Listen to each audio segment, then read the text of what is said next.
Steve Dale, who's gonna help me co-host tonight, and the amazing Dr. Laird Goodman, who, among many, many other things, is the president-elect of the Human-Animal Bond Association. And given all of the tough stuff in our world right now, I think our pets mean more to us than ever.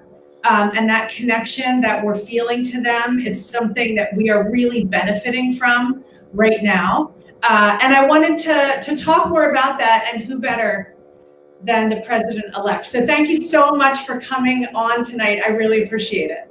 Hey, my pleasure, Liz, and great to be with you and my friend Steve. Steve and I serve on the board together, so great to see you guys. And you know, it's pretty cool because this has prompted me to get out of my pajamas at 6 o'clock tonight and take a shower the first time this week. Excellent. Yeah, you look fantastic. Thank you. But please don't ask him to stand up. Oh gosh, it's been an exciting week for people who are not familiar with Zoom and other platforms. Yeah. Amen. Yeah, we could talk about that, but we probably should talk. I think the best place to start, Dr. Bales, might be to ask Dr. Laird Goodman what the Human-Animal Bond Association is and the history of this organization. You, Dr. Bales, are too young, way too young for anything to have heard of these amazing, legendary, really, truly veterinarians who helped begin this organization. Yeah, tell me about it. Yeah, well, you know, this, and by the way, I was not there at the beginning, but this organization was started about 27 years ago by veterinarians who just had an interest in this concept of the human-animal bond. And, you know, it's something we hear a lot about these days, and there's a lot of organizations talking about the human-animal bond, but we were kind of pioneers. We were doing it, again, 27 years ago when nobody else was talking about it, or very few organizations were talking about it. And it's a group that really came together to help veterinarians who, you know, you would think we would intuitively understand the human-animal bond, being in the profession, but just help them to nurture it, understand it, and facilitate it in their practices. And we do that through CE. We have tracks at conferences, BMX and Western Veterinary Conference and AVMA every year, and that's a big part of what we do, the CE. We also work with students. Again, you know, students are on that same boat as veterinarians. We need to keep reminding ourselves, this is why we're in this profession. So I think for many people, it might be self-explanatory, but for your organization, is there an actual definition of the human-animal bond? Yeah. You know, definitions are tough with something like, you know, the human-animal bond. It's like, you know, give a definition of love. You know, what is that? I think we all understand it, but it's kind of hard to put into words. You know, we might ask Steve what his definition of love is, and Liz, you and I might think that sounds more like stalking behavior. But sorry, Steve. Love to have a comment about that. Yeah. Yeah, but no, it's you know, I think kind of we can talk about simple definitions. You know, I've heard people refer to it as a strong emotional attachment that people have for pets. That's a simple one. The AVMA came up with a great definition about 20 years ago that I think still stands as one of the best. And I can't recite the entire thing, but essentially it talks about the human-animal bond is a mutually beneficial and dynamic relationship that helps with the health, physical and psychological and emotional health and well-being of both humans and animals. You got it. That's pretty much what they say. So I'm curious. So I'm going to read what the mission statement officially says for the Human-Animal Bond Association. Incidentally, if you have questions for us, Julie Legred, who's the executive director of the Win Feline Foundation, also is on the board of the Human-Animal Bond Association. I drag her with me wherever I go.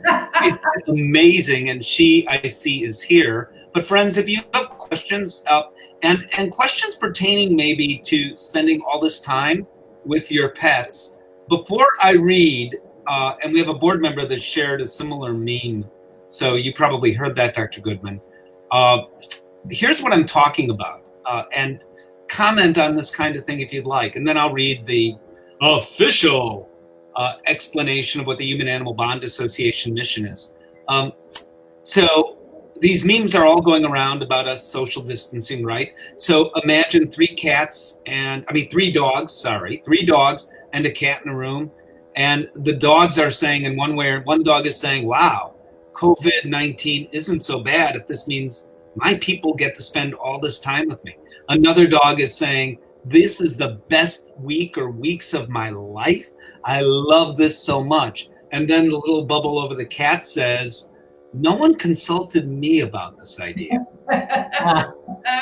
So if whatever you're going through, good, bad, or otherwise, are questions about the bond, Dr. Goodman's an expert, and we want to hear what you have to say. All right, so here's the Human Animal Bond Association.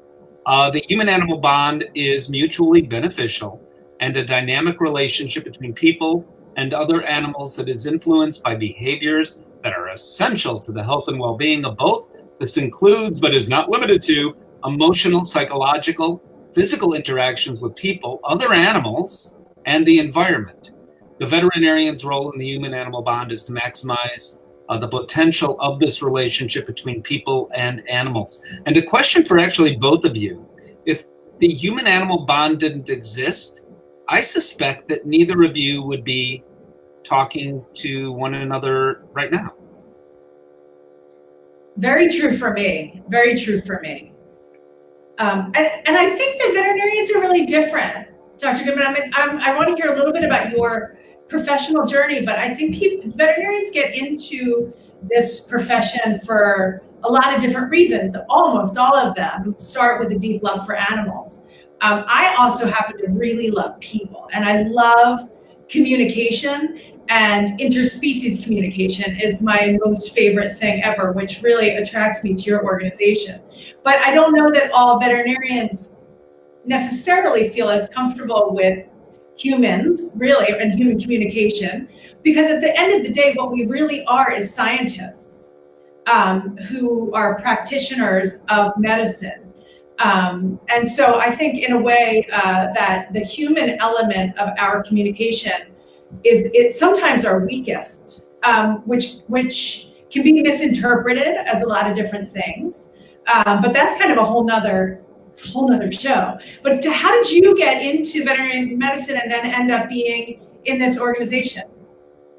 Yeah, I think like a lot of veterinarians, I knew in middle school that I wanted to be a veterinarian. There was my mom wanted me to be a real doctor, but I just had this. I think for a lot of us, it's more of a calling than it is a career or a profession. But there was just no question that's where I wanted to go, and that's who I wanted to be. So that was an easy decision for me. I felt very blessed to have that. And I guess at the root of it was the human-animal bond. There was some kind of connection with me and animals from that very early age. And interestingly, I did not have a cat or dog growing up ever. Wow. Had two brothers that were highly allergic to both. We had trials, and one brother ended up in the hospital. And whoa. Anyway, but I did have 40 frogs and 5 or 6 different lizards and a number of snakes and a pet chipmunk and things like that. But my mom loved it, by the way. Guess what my room smelled like. But so the journey for me, that was easy. In terms of understanding the human-animal bond and what it meant to other people, I think that was something that I, even before I could verbalize it, that was probably one of the most fascinating things about veterinary medicine for me, is watching that interaction between people and their pets, and of course it's different for everybody. Sure. But I got kind of this this epiphany for me in practice. It was actually my first year. And I had a woman come in. She was in her 40s, professionally dressed. She brought her pet in, and this pet was well beyond its expected, life expectancy. Had a massive tumor that was basically engulfing her back end, so her perianal region. It was just encompassed by this tumor. And, she was a new client, and I did my best to do my exam, and then as gently as I could, tell her that, hey, I think in the best interest of your pet, the best thing here is a humane euthanasia. And she became very upset with me. She said, I didn't bring this pet in to be euthanized. I brought her in to be fixed. And I explained, that her age was going to be a concern, and I didn't think she could make it through the surgery, anesthetic-wise. I was worried about whether I could even remove the tumor. It just involved so much of her anatomy. And anyway, she said, well, I want to try.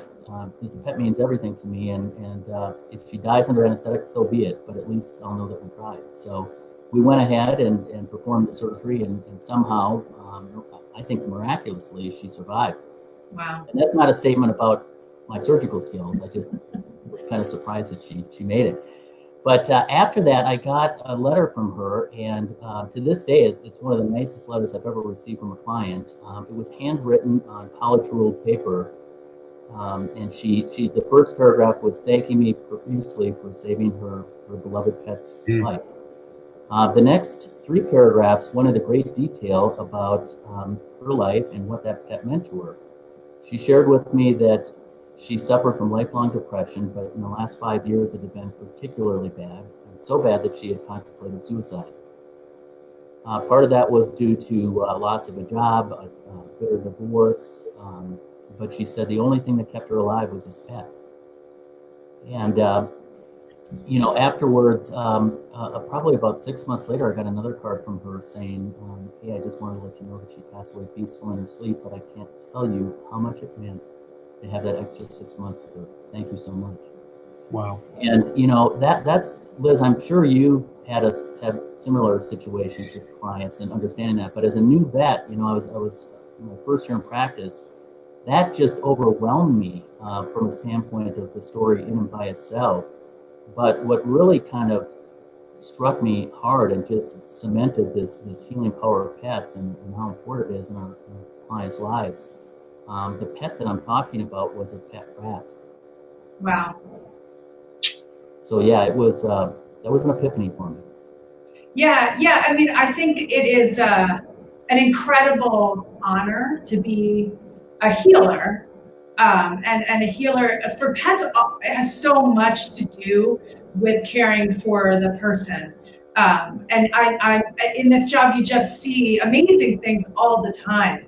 I practiced equine first, and I had my experiences there that were just amazing.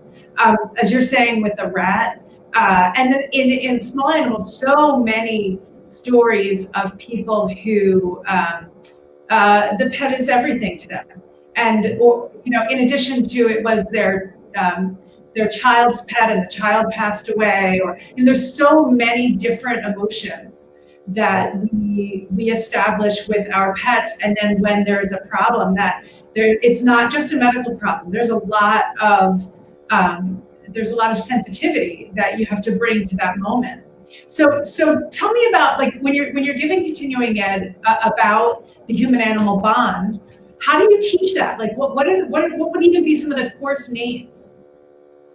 Well, we try and change it up, and one of the things that we like to do, I mean, we have some, we kind of try and put some practical CE together. So, like, what can a practitioner, a veterinarian, do to bring and nurture and facilitate and honor the human-animal bond in their practices and make that a part of their practices? We try and do CE on that. A lot of our board members and members of our organization actually contributed to the human-animal bond certification course. I don't know, Steve, did you? No, I did not. Okay. So we do that practical stuff, but we also, one of the things that we're interested in, we're one of the few organizations, I mentioned earlier that there's a lot of people in this space now, and we're one of the few organizations that hasn't monetized this. There's no return on investment that we're looking for. We just want to get the word out there and honor this bond, and also go where other people aren't. Like we tend to think about the human-animal bond being, dogs, cats, horses are probably the most common, and then throw in the exotic pets and so forth. But the human-animal bond is much more than that. We want to expand that thought and the importance of the human-animal bond. And so, some of the recent stuff that we've done in that regard is we had a beekeeper, a veterinarian who's also a beekeeper, and he's very bonded to his bees. And he talked, it almost brought tears to, well, it did bring tears to a lot of people's eyes when he talked about, the instances of where he's staring into his bees' eyes, where they actually, it feels like he was communicating with them. We also have looked at, most recently, I know, Liz, you're familiar with this, Steve is very familiar with this, and maybe a lot of the people viewing this are, that veterinarians are now the #1 profession for suicide. And we can throw in depression, we can throw in work-life balance issues, substance abuse, all kinds of things. There's a real problem in the profession about that. And part of that, I think, stems from this connection we have with animals and how much we care and how much we love and how much we give every day. And sure, there's the long hours and all the other stressors, the economics and HR problems that we have in practices, but we've got that connection to animals, and the human-animal bond is probably part of the reason why we have this problem. I totally agree with that, and I think it's an issue that is starting to get more attention, which is very important. But one of the, I actually don't hear, in the space, I don't hear people talking that much about exactly that. And we can talk about, like you said, the economic stressors, work-life balance, long hours, but I think everyone who became a vet, we knew that was going to happen. We knew that we were not getting in this for the money. We knew that we were going to work long hours. We knew all that stuff. But I think what you don't know or can't feel the weight of until it's in your hands is the sadness that comes a lot. I mean, I'm sure you have too, but I've had shifts where I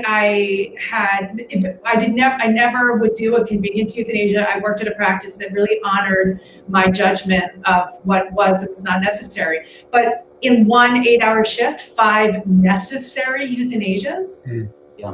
And that's a lot to go home with at the end of the day, with 5 families who are all experiencing that tragedy. And then you add on to that when people, you could make a difference, and people make a decision different than what you feel would be best, is really, really hard when you feel you're not doing right by the animal. That's really hard. It's not your animal. It's not your animal. You have to honor the person's choice, but man, so we use the turn of phrase compassion fatigue a lot. And I would love to talk about actually, maybe I'll have someone on who specializes in this, but I actually think it's more failure fatigue, perceived failure fatigue, right. That we just can't work the way and accomplish what we want. And that having to manage that day after day is just really hard. The job I took when I moved from Minnesota to Oregon was in a practice where I initially applied. I knew the practice I wanted to work in. They didn't have an opening, but called me up and said, we just had an opening. And the veterinarian that was leaving for exactly this reason that you were speaking of, Liz. And that is, he said, I know how to help animals, and people are saying I can't afford it, and so put him to sleep. And he went on to become a medical doctor, a human medical doctor, where he didn't have to make it. It's an interesting time, and probably too sensitive to get into too much in human medicine, where I'm worried that the human doctors that are faced with, it's a different scale, and I'm not trying to equate them exactly, but not being able to work in conditions where you don't have the equipment that you need, that you have to make life and death choices that under other circumstances you would not be making, and see really tough things all day, every day. I'm worried about our human doctors on the other side of this crisis, and what they're going to face is in some way analogous, not the same, but analogous to what veterinarians go through all the time. All right, so about the human-animal bond. So people are now home. You're both home. I'm home. So is being home with our companion animals good for the animals? Is it good for us? What do you both think, actually? Dr. Goodman? Let's start with the expert. Yep. I wouldn't say expert, but my opinion is yes, it's good for both. I mean, we know that the studies are overwhelming in terms of the psychological, emotional, and physical benefits of having pets in our lives. I mean, we are healthier, our communities are healthier having pets in them. And in terms of for the pets, I think that again, there are not as many studies, but there are studies showing that our pets also get a benefit from what we are calling the human-animal bond. Oxytocin, that call it the love hormone or call it the feel-good hormone, but that hormone, when we stare into our pet's eyes, there's definitely an increase in our oxytocin levels, and the same goes for the pet. And when we pet them, they found levels increase in the pet as well. So the time together, cats aside, is probably a great thing. What I find interesting right now too, though, is hold it. Okay. Yeah, you want to circle back. Hold on. So, one of the things I focus on, well, it is really the thing I focus on, is understanding the innate behavior of our pets and what they need to be happy. And cats are kind of an easy one for me, because in many ways, within a certain range, a cat is a cat. Dogs are harder, right? Because a Chihuahua has different instinctive needs than a Border Collie, that has different instinctive needs than a Labrador Retriever, right? So it's a little bit harder with our dogs. But I think there's a bunch of studies out in the past couple of years of just how much cats love their people, and would prefer to be with their person and get affection from their person than even to be fed. It was a study that was out, I think last year. Is that right, Steve? You're probably more, yeah. But I think one of the problems is we also don't necessarily read their cues very well, and understand what their limitations are as a species.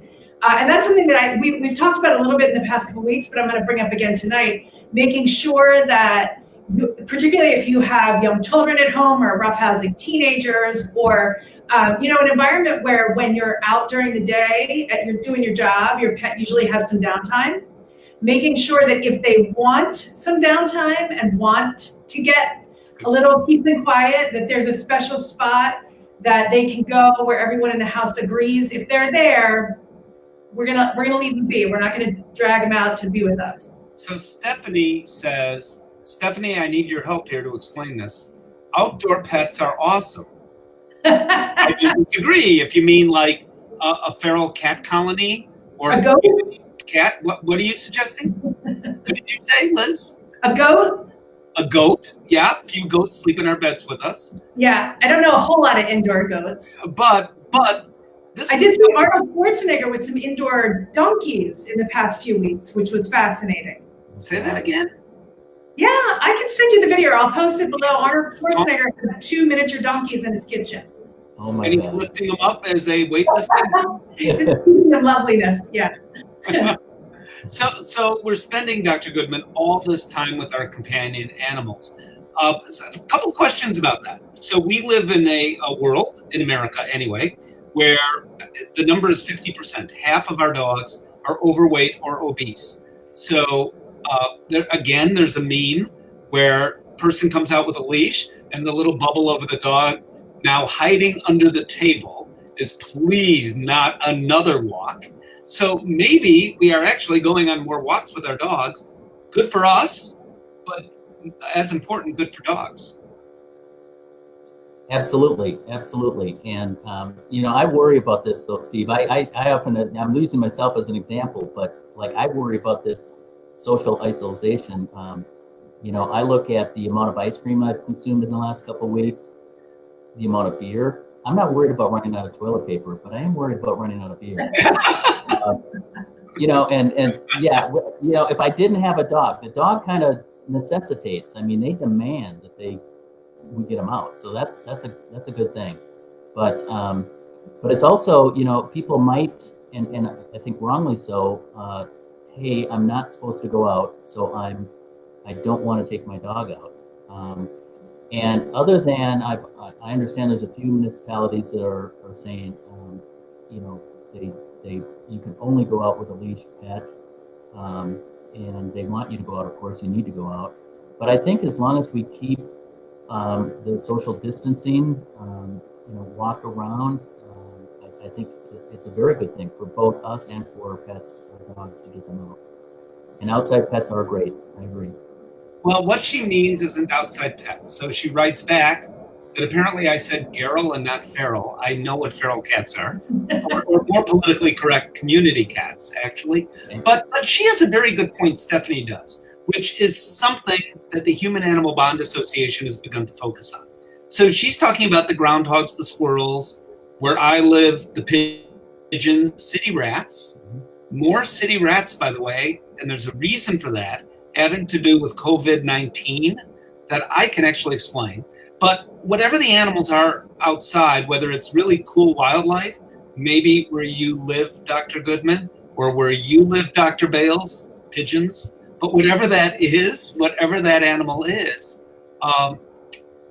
we can have a bond with them too, in a sense. I believe that's true, Dr. Goodman. And I would agree 100%. And that's, again, that concept of expanding our understanding of the human-animal bond, and maybe not understanding, but verbalizing, or at least having a discussion about it, so that we understand it, and we can go as far as we want with that. There's people tend to get very polarized about animal type issues, and not everybody's going to agree about even eating animals at all. But in some countries, eating a cat or dog is considered normal. And in other countries, the thought of eating a cow or religious practices is considered the same way we would consider eating a dog or cat. I'm probably going off a little bit on a tangent here, but let's take wolves as an example. Very polarizing. If you're a rancher, you don't like wolves, but wolves too have the reintroduction of wolves into Yellowstone. It changed an entire ecosystem. Do you know that story? Because I think that's fascinating. If you can, there's a great TED talk about it too that I'll post below. That is a wonderful summary. But I think they called it wilding, right? Yes, I think so. Yeah. Yes. Yeah. Hello. Can I call you back? Let me call you back.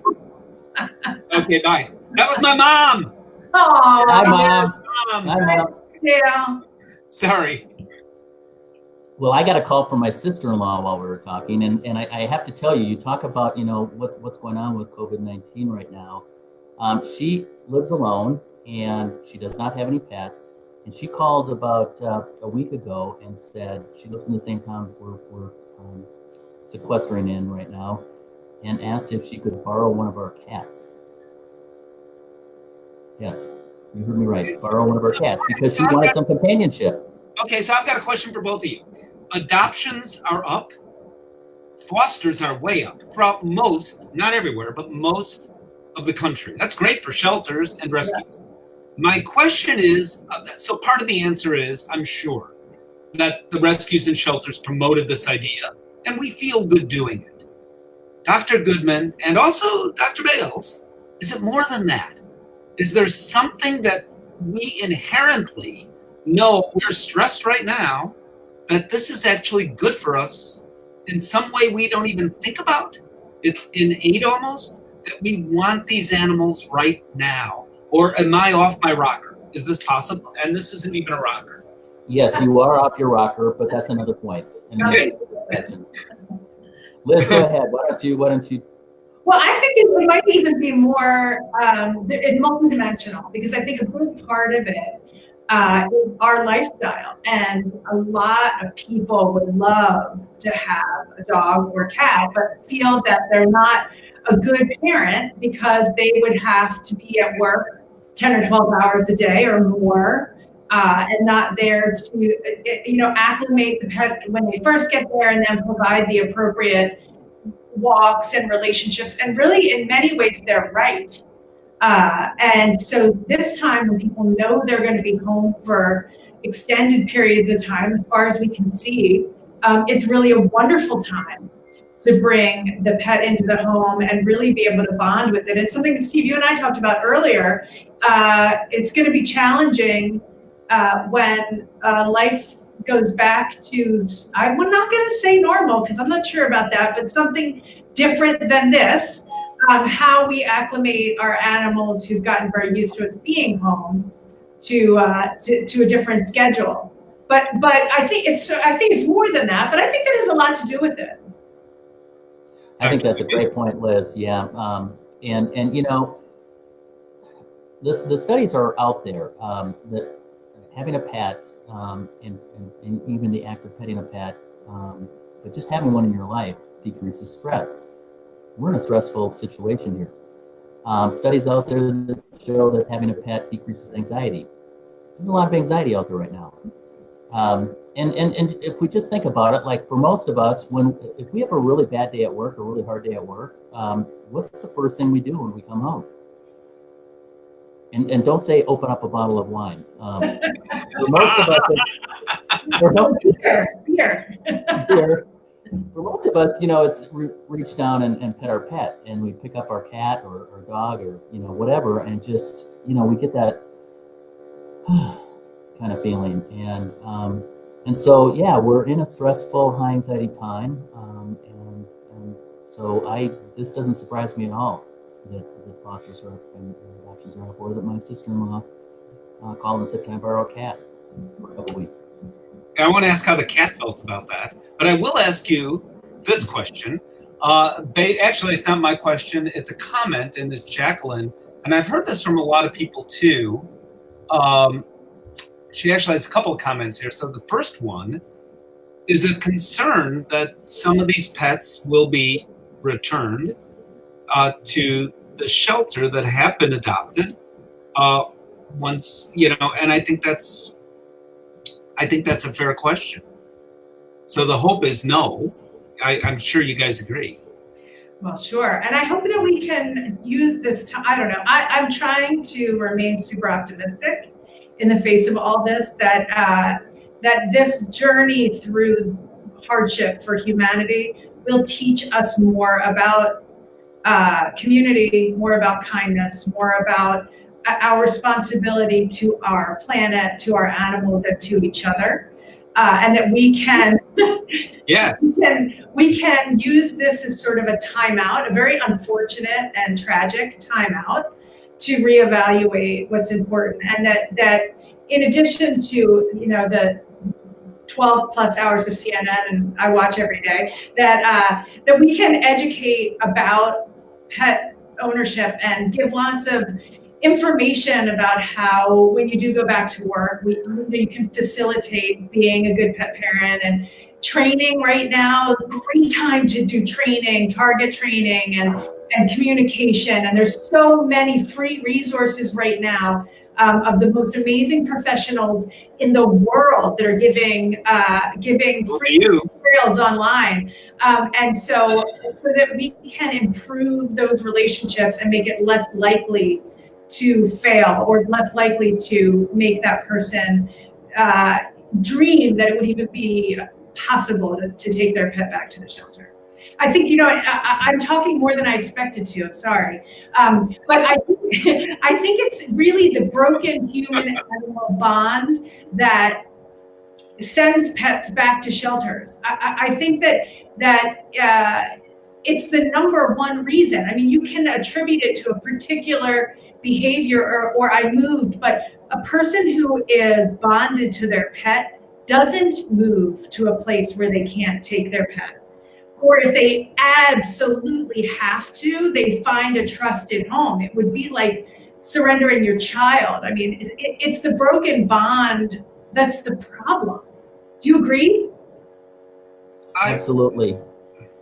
Yeah, but the only place where I disagree, and I'm afraid that we're going to, and I want to comment on Jacqueline's other comment because it's brilliant in a moment. I'm fearful of this. If unemployment reaches, I mean, you're totally right. Data shows you're right. Studies have shown you're right of what you just said. But if unemployment reaches the crazy numbers that it might, then I worry. I mean, I'm getting notes already from people. Someone called, it wasn't my show, but on another show on my radio station. It's not my radio station, on the station that I work at, or one of the stations I'm on, WGN in Chicago. Someone called Anna Devlantis, a wonderful program host, and said, I can't afford to feed my pet anymore. I don't know if it's a dog or cat. And I'm going to be talking Monday at 2:15 Central Time on WGN Radio about pet food pantries. And the Illinois Department of Agriculture, I have a list on my blog, has posted all of the pet food pantries that they could find in Illinois and Northwest Indiana, which is wonderful. I'm hoping, and I believe some other states anyway have done this. But I'm concerned that if people barely have enough and they're living paycheck to paycheck, and if the money from the government is not coming in like it's supposed to, that we might see pets relinquished for that reason. I totally agree, Steve. And I think, this is what I said, I don't think we're going back to normal. I don't know what we're going back to, but that's where I hope that we can start to problem solve out of a place of compassion for these sorts of issues that I think are sadly going to be inevitable. I don't know, I just hope there's a new normal that's kinder and more supportive than the one we've been living in. And you and I have talked about that a lot. So, Dr. Goodman, this comment is brilliant, I think, from Stephanie.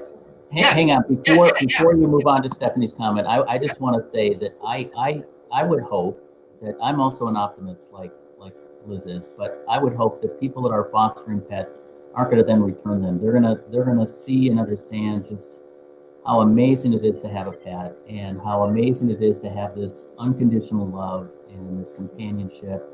And they're going to understand the health benefits, hopefully through many different means, maybe through the continuing education of the Human Animal Bond Association.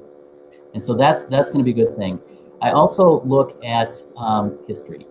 And so this is not the first time that this country has gone through a pandemic. We did it in 1918, and things did return to normal. And so I do believe that this is a difficult time, but I believe that things are going to come back to normal.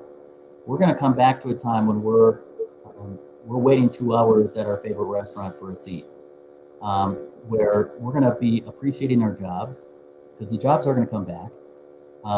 The stock market's going to come back, and our retirements are going to be fine. Houses are going to be toilet papered. We're going to love being back in school. And it's just, I think this time is going to come. It might take a little longer than we want, but things will come back to normal, and I'm confident of that.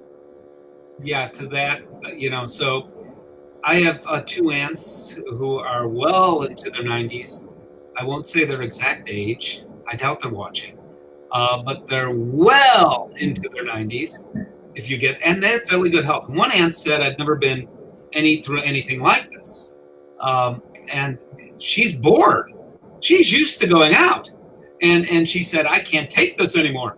And she said, on the other hand, I pointed out to her, I said, how many years have you been here? And then she gave me the number. And I said, well, if this lasts for even 3 more months, which we all hope it doesn't, and this was weeks ago that I spoke to her, what % of that lifetime is it for you? She said, well, I can't do math that fast, but it's less than way under 1%. I said, that's my point. It's a little blip in our history. It's terrible. It's awful.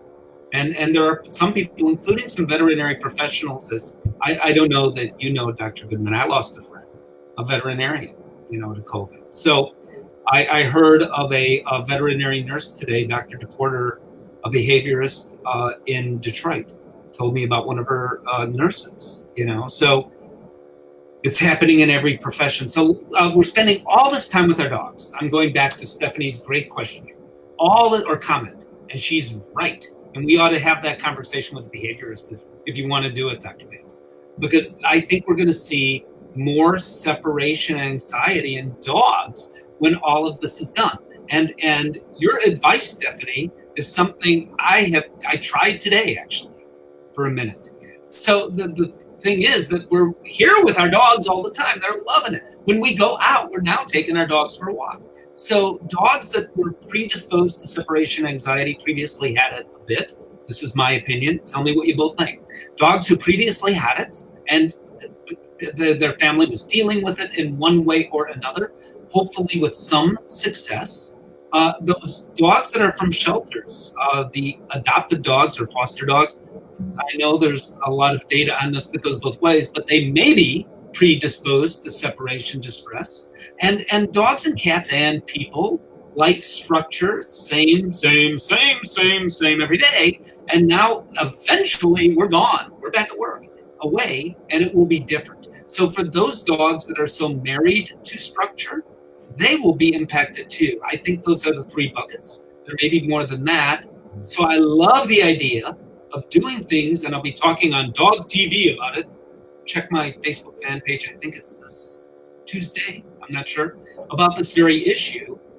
And I'd love to come back and talk about this if you want, Dr. Bales, because I think we're going to see more separation anxiety. And as you point out, the number one reason for people ultimately relinquishing is when the human-animal bond fractures. Hence, back right to you, Dr. Goodman.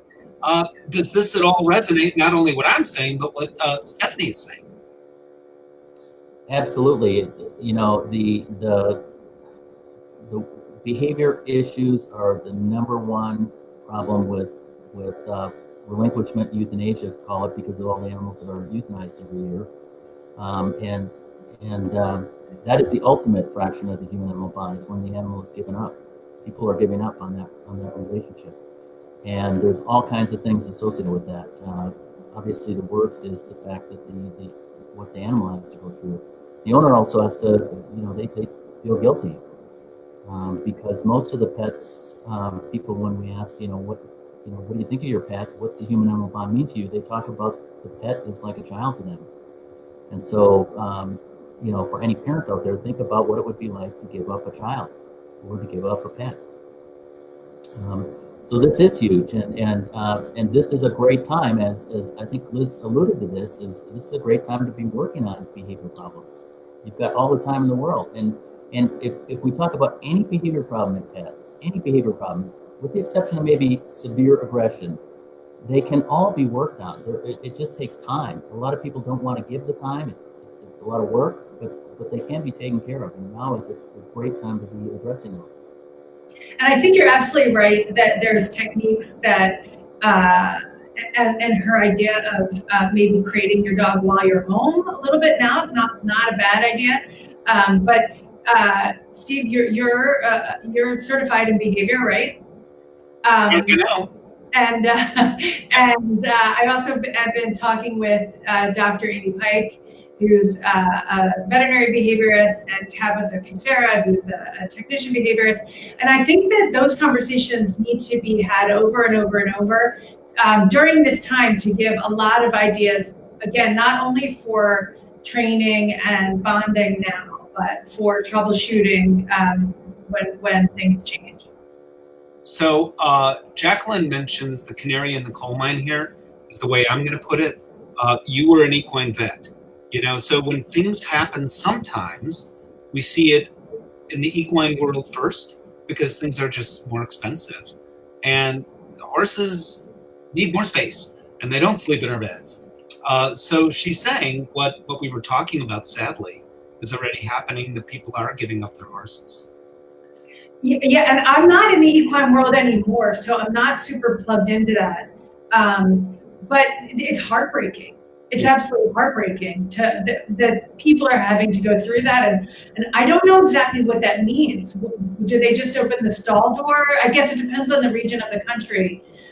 Probably means a lot of different things. Right. And this is where I'm trying to stay optimistic and problem solving, because I think that there are going to be a lot of individuals who may be in very desperate circumstances. But this is where, as a culture, we're going to have to pull together and use our collective smarts and effort and compassion to make sure that tragic things happen as infrequently as possible. And I don't know what those solutions are, but I hope that through talking, that we can come up with some problem solving as these things arise. There's so many amazing veterinary organizations and humane organizations and individuals who, you know, are looking for a way to be positive and active in their communities. And I think that we're going to need some you know, new ways of looking at things and new leadership, or you know, previous leadership that's reinvigorated in these new ways. But I believe that we're going to be better on the other side of this somehow, some way, as communities. So, you can comment on that, Dr. Goodman. Also, I'm curious, you talked about the Human Animal Bond Association. One of the functions of, because I'm in the group, I'll say our group, one of the functions of the organization is also to teach students, because the human animal bond per se is not taught at either veterinary schools or veterinary technician schools. So can you talk about that a little bit? Yeah, and before I do, Steve, I just want to comment that, again, we've heard the term a million times, unprecedented time that we're in, and so I get that, and the seriousness is unparalleled. We're all going to be affected by this. We're going to know somebody or somebody's. We're going to know multiple people, and who knows, maybe one of us even on this call tonight are going to be affected by this. So I don't want to minimize how important and how stressful this time is, but again, I think that this will pass. And one of the things that I'm impressed in what I'm seeing is, again, being the optimist, is how communities and individuals are responding to this. So I get it, where I think if your nature is to be kind of anxiety ridden, that this is an extremely difficult time, and so I'm going to give up my horse because I can't feed it, or my dog. But I'm seeing my neighbor who he has multiple rental properties. He's reached out to his renters and said, "I'm giving you 50% off until this thing's done."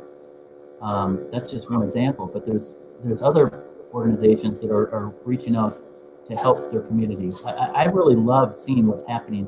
Our neighborhood association, everybody, let's put together a list of what you can offer to the neighborhood. So if somebody needs something, like, I'm old or I'm immunosuppressed, I can't go out, could you please grocery shop for me? I'm a veterinarian, so I offered my veterinary services if they needed some help, and so I've been trimming nails. Oh, really? I drew the line at anal gland expression. That's not an emergency, not urgent. But anyway, so that was just the point I wanted to make with that. In terms of your comments, Steve, about students, yes, you know, the problem, Liz asked us, you know, what does the human animal bond mean to veterinarians and stuff? I think it's the same with students, is that innately we understand, and that's why we got involved in this profession. It's our why. It's why we got involved in the first place, even if we couldn't verbalize, or even if we didn't have an understanding of that, couldn't articulate it. It's why we got involved. And it's also why the profession is where it is today. It's why clients bring their pets in, because that human animal bond is so strong. This is my beloved companion. This is my child. So they are bringing their child in for us to care for. And all of those things are you know, again, whether we can articulate it, understand it, say it, it's there somewhere in our core, whether we're a veterinarian or a veterinary student. But I think, so one of the things we're trying to do is, hey, veterinarians, hey, veterinary students, keep this in mind. This is why you are here. So, you know, revel in that, appreciate it, love it, embrace it, honor it, don't forget it. And in particular with the students, you know, Liz, you remember when we got into vet school, it was like, hallelujah. We are, oh my gosh. every single class was so, I mean, you just wanted to drink. It's like a fire hose going to your mouth. It's just like, turn it on. And, you know, it's just a wonderful thing. And you want to just gain this knowledge and learn techniques and how can I help animals and all this stuff. And I think over time, you know, in school and certainly in the profession, we can forget that. it's easy to forget we're in a time-constrained, task-oriented profession. We're moving from, this appointment to the next appointment. I mean, you walk into the clinic in the morning, and you're met by your receptionist, and she's saying, "Hey, sorry, I had to double work you today. We're swamped." They let you get in the door before they start? I usually get met in the parking lot. Dr. Bales, Dr. Right, Bales. right, and it's like, hey, your first appointment is Diablo, the feral cat, is in room 1, and so you're reaching for your coat and your stethoscope, and oh, hey, before you go in, Mr. Crabapple, he's really upset about his charges from yesterday. He wants you to call before you start appointments, and so you're going, oh my God, I got to do that now, and oh, Mrs. Jibber Jabber is out in the waiting area. She has a quick question for you. It'll only take a second. And remember, you're double booked, and then you're opening the exam room door, and your practice manager says, "Hey, the X-ray machine's down. It's going to be $2,500 to get it up and running again." Who's got time for the human-animal bond? Yeah, it's like, and at that point, even in school, I was told that I'm on the Dean's Alumni Board at the University of Pennsylvania, where I went to school, and they're looking at reevaluating the curriculum. Because when I graduated in the year 2000, that's how old I am, the knowledge, they said— how young you are. that when we graduated, our knowledge would stay relevant for about 6 years. But now, at the pace of research and information, the knowledge that you get in your first year is pretty much outdated before you graduate. And we are tested on the national board exams. Well, I was, and I actually don't know if it's different. I'm sure if it's different, it's more. But we were tested on 6 species. So we had to learn what doctors learn on 6 species. And don't forget, we are our own anesthesiologists. We are our own radiologists. We are our own everything. So the amount that students are trying to cram in 4 years is just mind-boggling. And I think sometimes in the cramming of all of this incredible information, the humanity part of it gets bludgeoned a little bit. So the reminder is really important, because I think that is why veterinarians do it, and then we need to refresh ourselves about that. Hit the reset. So Chicago has a cat cafe, the Windy Kitty Cat Cafe that I'm wearing. Not that I would plug anything, but they do adopt from Chicago Animal Care and Control, which is the municipal facility in Chicago. Now, if you could tap dance, Dr. Bales, for 30 seconds, I have to show Dr. Goodman and all of you something that you wouldn't think about when you think about the human-animal bond. Give me 20 seconds or so. Okay. Well, I'm going to ask you, Dr. Goodman, where in the country are you? I am in Bend, Oregon. It's a mountain community in central Oregon on the east side of the Cascade Mountain Range. And are you still seeing patients as a practicing veterinarian? No, I am clinically retired. Okay. Excellent. Yeah, right now I am just doing behavior myself and education, and I make products to try to fill animals' emotional needs in the home environment. So coming at these things from novel angles. Awesome. So you can have a human-animal bond with Oh. animals you might not necessarily think about. So this is Cosette. She is our northern blue-tongued skink. Let me see if I can get her to... You don't have to duck. She looks kind of big here, doesn't she? Because she does. Jurassic Steve. I love it, Steve. I had a little bond with her. She's elderly. She's 27, I think. Have you had her all that time? Yeah. No way. Ever since she was a baby skink. Yeah.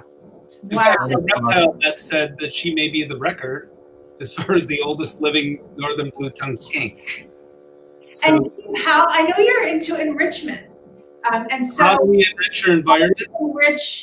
I think something that I never thought of when I was a kid is with exotics, an aquarium may not cut it.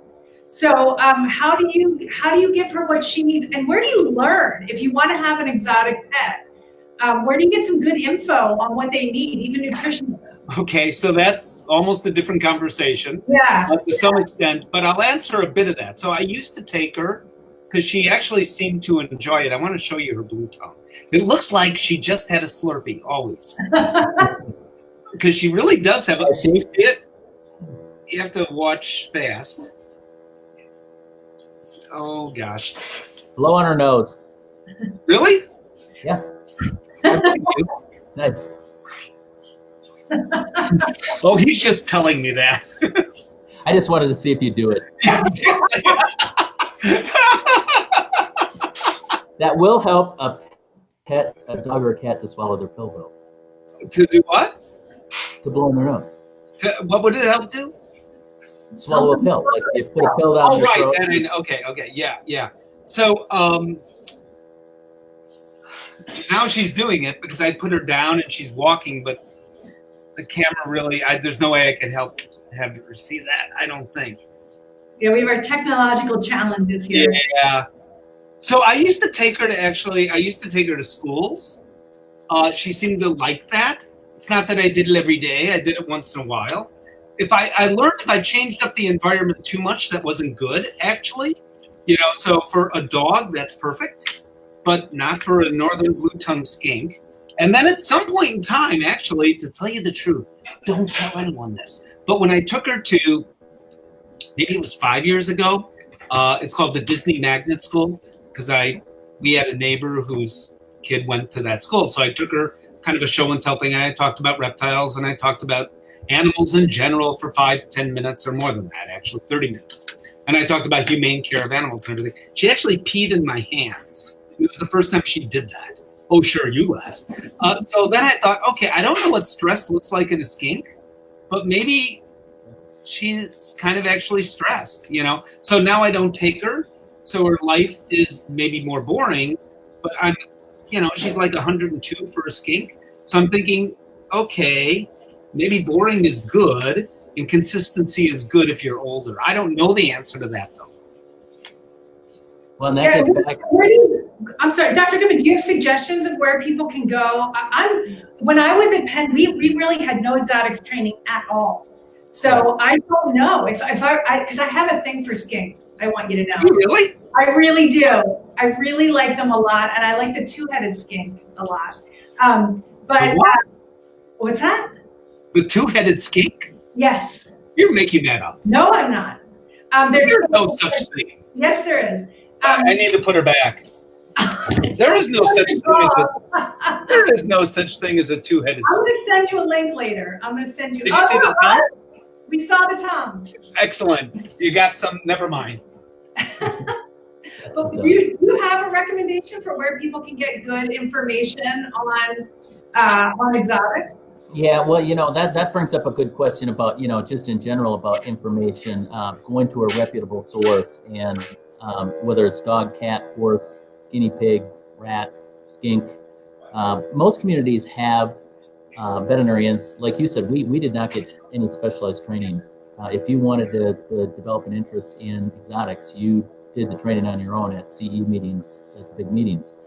But most communities have a veterinarian or 2 or 3 or 4 that have an interest in exotics, and you need to identify those and get your information there rather than from Dr. Google or, the blog from the crazy reptile person in Alabama that has, 700 snakes. It's definitely one thing that I like to bring up as often as I can. The concept, it's a little boring, but the concept of professional responsibility, where if you're a veterinarian, you're pretty much required to be giving information that you can validate either with research or that it's common practice.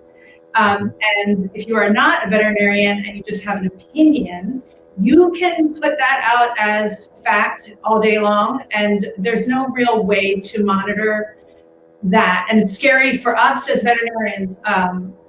There's a big difference. So I like to remind people about professional responsibility and exactly like you said, trying to get your information from trusted sources. Right. Do you know Janet, Dr. Goodman? Janet. I don't know that he can see. That's okay. So Janet says, Dr. Goodman was the best veterinarian I ever took my Britneys to. Oh, And I thank you, Janet. So Janet B. I won't give last names, but yes, I do remember Janet. Loved her husband, loved her pets, Britneys. They were great dogs, and she was a phenomenal pet owner. And she definitely understood the power of the human-animal bond. Well, the human-animal bond actually, and then we should probably, we don't want to keep you guys all night or all of you that are watching, but I think this is an interesting aspect that's rarely touched upon. So the human-animal bond has one more step often, and that is both of you.